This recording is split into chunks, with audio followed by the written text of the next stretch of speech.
అనవసరంగా గతాన్ని గురించి ఆలోచించద్దు, గతాన్ని తవ్వే ప్రయత్నము చేయొద్దు. సంగమా, ఈరోజు ఈ విషయాన్ని స్పష్టంగా మీకు చెప్పాలని ఆశపడుతున్నాం. మనలో చాలామంది తమ గత జీవితం గురించి ఆలోచిస్తూ బాధపడుతూ ఉంటారు. గతంలో చోటు చేసుకున్న సంఘటనలను బట్టి, గతంలో నేను ఓడిపోయాను, గతంలో నేను మోసపోయాను, గతంలో నాకు అన్యాయం జరిగింది, గతంలో దయచేసి గమనించాలి. మీరు కారులో ప్రయాణం చేస్తున్నప్పుడు మీ కళ్ళ ముందు ఎంత పెద్ద అద్దం ఉంటుంది చెప్పండి. ఎంత పెద్ద అద్దం ఉంటుంది? చాలా పెద్ద అద్దం ఉంటుంది మీరు కారులో ముందు సీట్లో కూర్చుంటే, రైట్? ఎందుకని? అది ముందుకు చూడడానికి, రైట్? అలాగే చిన్న అద్దం ఉంటుంది. ఆ అద్దం ఏంటి చెప్పండి? హలో, ఎప్పుడైనా కారులో వెళ్ళారా? లేదు బ్రదర్, కార్లు ఇవన్నీ చిన్నవి, నేను ఫ్లైట్లోనే వెళ్తాను. ఉన్నారు అలాంటి వాళ్ళు? అడుగుతున్నా, కారులో మీరు ప్రయాణం చేస్తున్నప్పుడు ఫ్రంట్ పెద్ద అద్దం కనిపిస్తుంది, దానిపైన చిన్న అద్దం ఉంటుంది. ఏ అద్దం అది? Rare mirror. వెనక ఏం జరుగుతుందో చూపించే అద్దం ఉంటుంది. అది ఎంత ఉంటుంది? చిన్న అద్దం. వెనక ఏం జరుగుతుందో, ఏ మార్గంలో నువ్వు వచ్చావో, ఎవరెవరిని దాటుకొచ్చావో, ఏమేమి దాటుకొచ్చావో చూపించే చిన్న అద్దం ఉంది. అదెందుకు? దాన్ని చూసి ప్రయాణం చేయడానికి కానే కాదు, దాన్ని గమనిస్తూ ప్రయాణం చేయడానికి. గతాన్ని నువ్వు గమనిస్తూ ముందుకు సాగాలి తప్ప గతాన్ని చూసుకుంటూ ఉంటే మాత్రం నువ్వు ముందుకు సాగే ప్రసక్తి లేనే లేదు. ఎస్, నీ జీవితంలో అన్యాయం జరిగింది, కూర్చుని ఏడిస్తే ఏం లాభం? ఎస్, నిన్ను మోసం చేశారు అని చెప్పి కూర్చుని ఏడిస్తే ఏం లాభం? ఎస్, గతంలో నువ్వు నష్టపోయావు అని చెప్పి ఈరోజు కూర్చుని ఏడిస్తే ఏం లాభం? ఎస్, గతంలో నువ్వు ఓడిపోయావు అని చెప్పి నువ్వు కూర్చుని ఏడిస్తే ఏం లాభం? ఎస్, గతంలో నువ్వు చాలా ప్రయత్నాలు చేసావు కానీ ఏమీ సాధించలేకపోయావు అని చెప్పి కూర్చుని ఏడిస్తే ఏం లాభం? దయచేసి గమనించండి. సీతాకోక చిలుకకు కూడా ఒక గతం ఉంది. ఏంటా గతం చెప్పండి, గట్టి చెప్పండి. సీతాకోక చిలుక కూడా ఒక గతం ఉంది. ఏమిటా గతం?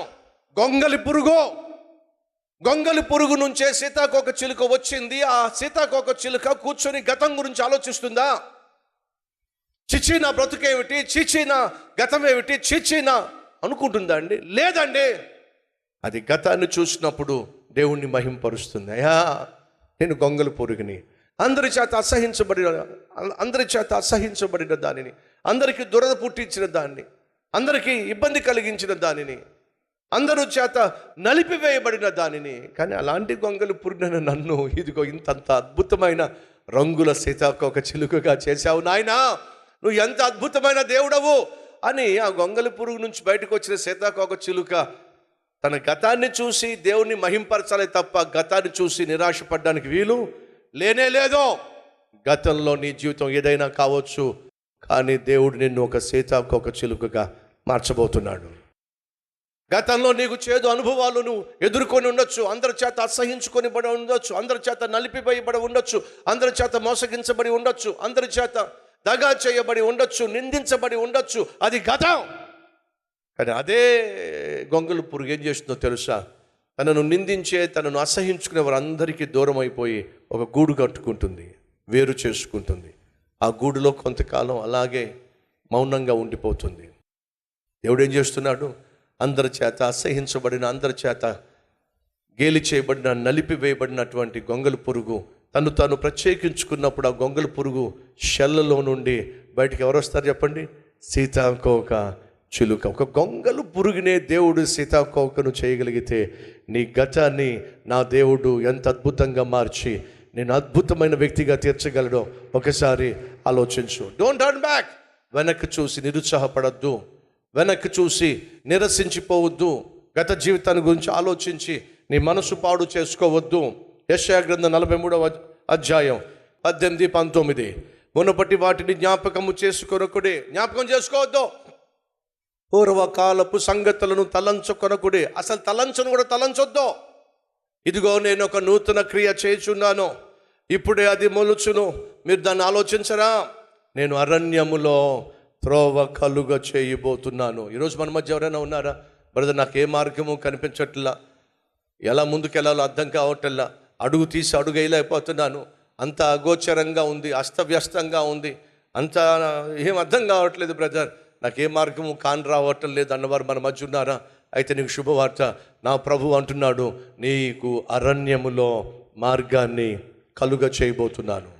ఎడారిలో నదులను పారచేయబోతున్నాను. ఎటు చూసినా ఎడారే, బ్రతకడానికి ఆధారం లేదు. నీళ్లు బ్రతకడానికి ఆధారం, ఎడారిలో నీళ్లు దొరకవు. అనగా అర్థం ఏమిటి? బ్రతకడానికి ఆధారమైనది ఏదైతే ఉందో అది నీ జీవితంలో కనిపించట్లా. నువ్వు బ్రతకాలంటే ఉద్యోగం కావాలి, బ్రతకాలంటే చేతి నిండా పని కావాలి, బ్రతకాలంటే నీకు ఆరోగ్యం కావాలి, బ్రతకాలంటే నీకు ఏదో ఒక వ్యాపారం కావాలి, వ్యాపకం కావాలి, వ్యవసాయం కావాలి. కానీ ఈరోజు ఏం చేద్దామన్నా సరే కనుచూపు మేరలు ఏమీ కనిపించట్లా, అంతా కూడా అగోచరంగా ఉంది. అయితే నా ప్రభు అంటున్నాడు, ఎడారిగా ఉన్న నీ జీవితంలో నదులను ప్రవహింప చేయబోతున్నాను. నువ్వు గతాన్ని చూసి ఏడవద్దు, అనవసరంగా గతాన్ని చూసి ఏడవద్దు, అనుకున్నది జరగలేదని చెప్పి ఏడవద్దు, ఆటంకాలు వస్తున్నాయి అని చెప్పి ఏడవద్దు. ఆత్మీయంగా జీవించు, ఆదర్శంగా జీవించు. దేవుడు అద్భుతము చేయబోతున్నాడు. అవునన్న వారు నాతో పాటు కలిసి ప్రార్థన చేస్తారా?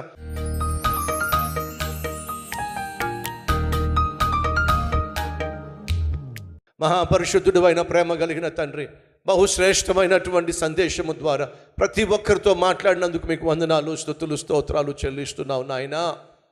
నీ సన్నిధికి వచ్చిన ప్రతిసారి నువ్వు మాతో మాట్లాడుతున్నావయ్యా. మా జీవితాల్లో ఆటంకాలు ఉన్నాయి, కానీ వాటన్నిటిని నువ్వు అణిచివేస్తావు. మా జీవితంలో అనుకున్నది ఏమి జరగటల్లా, కానీ నువ్వు అనుకున్నది జరిగిస్తావు. మా జీవితంలో మా గతం ఏమి బాగోలా, కానీ అద్భుతమైన భవిష్యత్తుని ఇవ్వబోతున్నావు. మా కుటుంబంలో ఎవరు ఆత్మీయులు కాదు, కానీ మా ద్వారా ఆత్మీయతను నువ్వు ప్రారంభించబోతున్నావు నాయనా. నీకు వందనాలు, స్తుతులు, స్తోత్రాలు. ఏ వాక్యమైతే ఈరోజు మా జీవితంలో విత్తావో ఆ వాక్యము మా జీవితంలో ఫలించులాగున, ఫలభరితమైన జీవితం మేము జీవించులాగున మమ్మల్ని అందరినీ ఆశీర్వదించమని యేసు నామం పేరట వేడుకుంటున్నాం తండ్రి, ఆమెన్.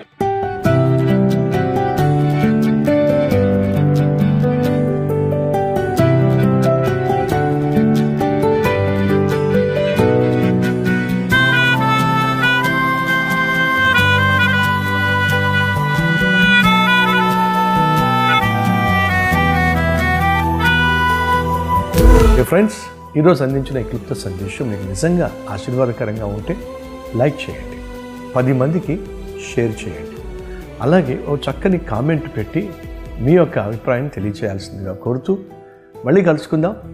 అంతవరకు సెలవు.